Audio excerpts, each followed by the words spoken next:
What Happened at Sea to Candide and Martin. The old philosopher, whose name was Martin, embarked then with Candide for Bordeaux.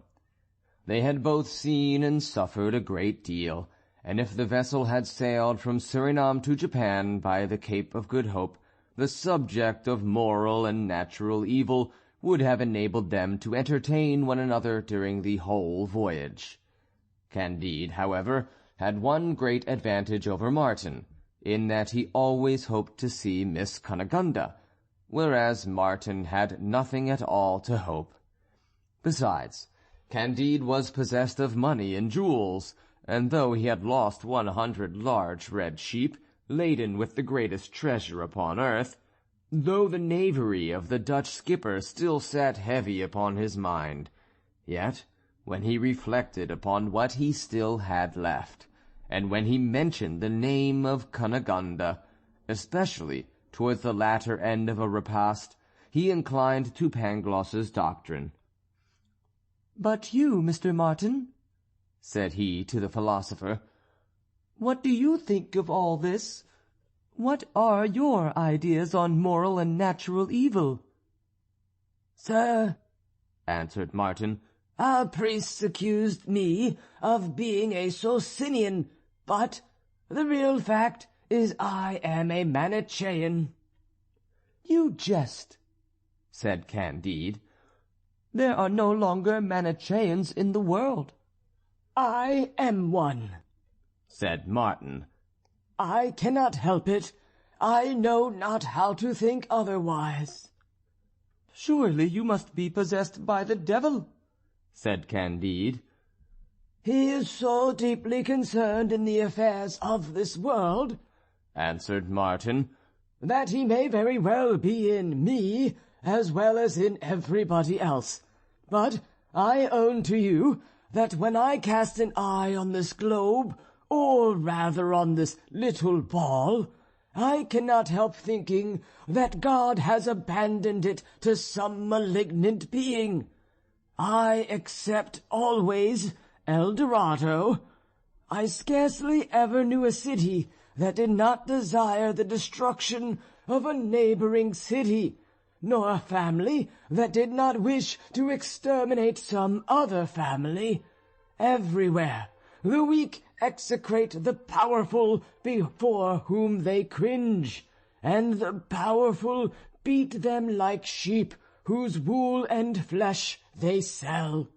1,000,000 regimented assassins from one extremity of Europe to the other get their bread by disciplined depredation and murder, for want of more honest employment.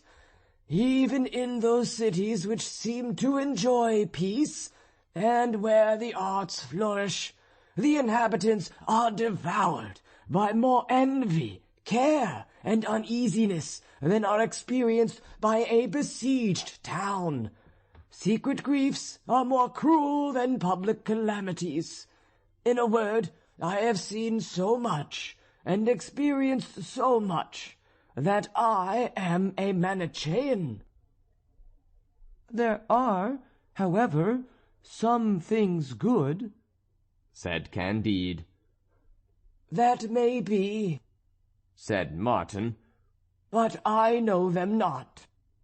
In the middle of this dispute they heard the report of cannon. It redoubled every instant. Each took out his glass. They saw 2 ships in close fight about 3 miles off. The wind brought both so near to the French vessel that our travellers had the pleasure of seeing the fight at their ease. At length one let off a broadside, so low and so truly aimed, that the other sank to the bottom.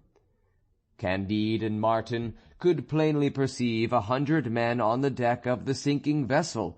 They raised their hands to heaven and uttered terrible outcries, and the next moment were swallowed up by the sea. "Well," said Martin, "this is how men treat one another." "It is true," said Candide. "There is something diabolical in this affair." While speaking, he saw he knew not what, of a shining red, swimming close to the vessel.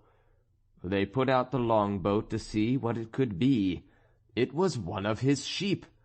Candide was more rejoiced at the recovery of this one sheep than he had been grieved at the loss of the 100 laden with the large diamonds of El Dorado.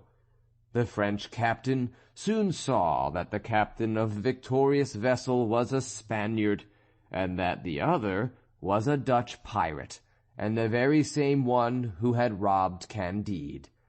The immense plunder which this villain had amassed was buried with him in the sea, and out of the whole only one sheep was saved. "You see," said Candide to Martin, "that crime is sometimes punished. This rogue of a Dutch skipper has met with the fate he deserved." "Yes," said Martin, "but why should the passengers be doomed also to destruction? God has punished the knave, and the devil has drowned the rest." The French and Spanish ships continued their course, and Candide continued his conversation with Martin. They disputed 15 successive days, and on the last of those 15 days they were as far advanced as on the first. But, however, they chatted, they communicated ideas, they consoled each other. Candide caressed his sheep. "Since I have found thee again," said he, "I may likewise chance to find my Cunegonde." End of chapter 20, recording by John Van Stan, Savannah, Georgia.